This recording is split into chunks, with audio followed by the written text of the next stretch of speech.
This is The Science of Getting Rich by Wallace D. Wattles. Narrated by Yash. Prepare to learn that getting rich is a precise science, like algebra or arithmetic. There are certain laws which govern the process of acquiring riches. Once these laws are learned and obeyed by any person, they will get rich with mathematical certainty. Preface. This book is pragmatical, not philosophical, a practical manual, not a treatise upon theories. It is intended for the men and women whose most pressing need is for money, who wish to get rich first and philosophize afterward. It is for those who have, so far, found neither the time, the means, nor the opportunity to go deeply into the study of metaphysics, but who want results and who are willing to take the conclusions of science as a basis for action, without going into all the processes by which those conclusions were reached. It is expected that the reader will take the fundamental statements upon faith, just as he would take statements concerning a law of electrical action if they were promulgated by a Marconi or an Edison, and, taking the statements upon faith, that he will prove their truth by acting upon them without fear or hesitation. Every man or woman who does this will certainly get rich, for the science herein applied is an exact science, and failure is impossible.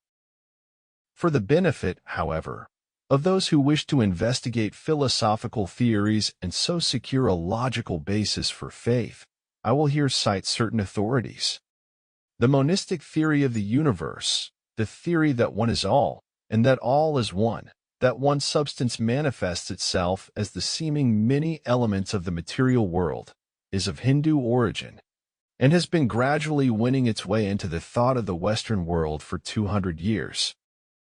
It is the foundation of all the Oriental philosophies, and of those of Descartes, Spinoza, Leibniz, Schopenhauer, Hegel, and Emerson.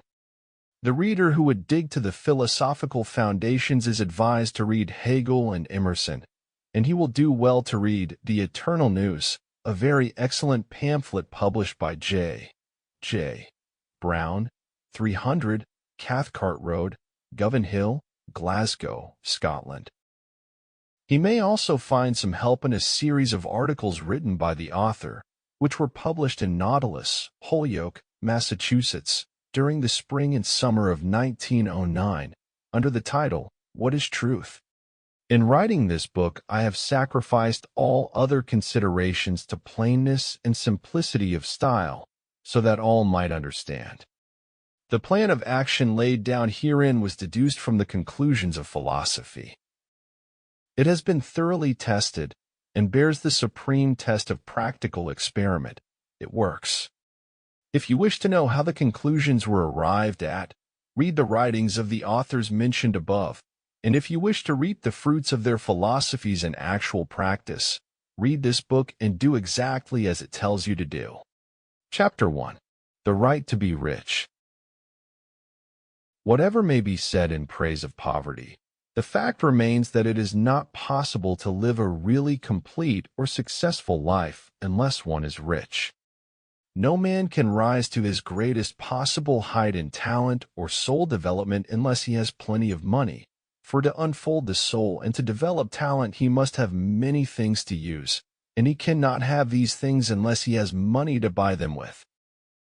Man develops in mind, soul, and body by making use of things, and society is so organized that man must have money in order to become the possessor of things. Therefore, the basis of all advancement for man must be the science of getting rich. The object of all life is development, and everything that lives has an inalienable right to all the development it is capable of attaining. Man's right to life means his right to have the free and unrestricted use of all the things which may be necessary to his fullest mental, spiritual, and physical unfoldment, or, in other words, his right to be rich. In this book, I shall not speak of riches in a figurative way. To be really rich does not mean to be satisfied or contented with a little. No man ought to be satisfied with a little if he is capable of using and enjoying Sample complete. Ready to continue?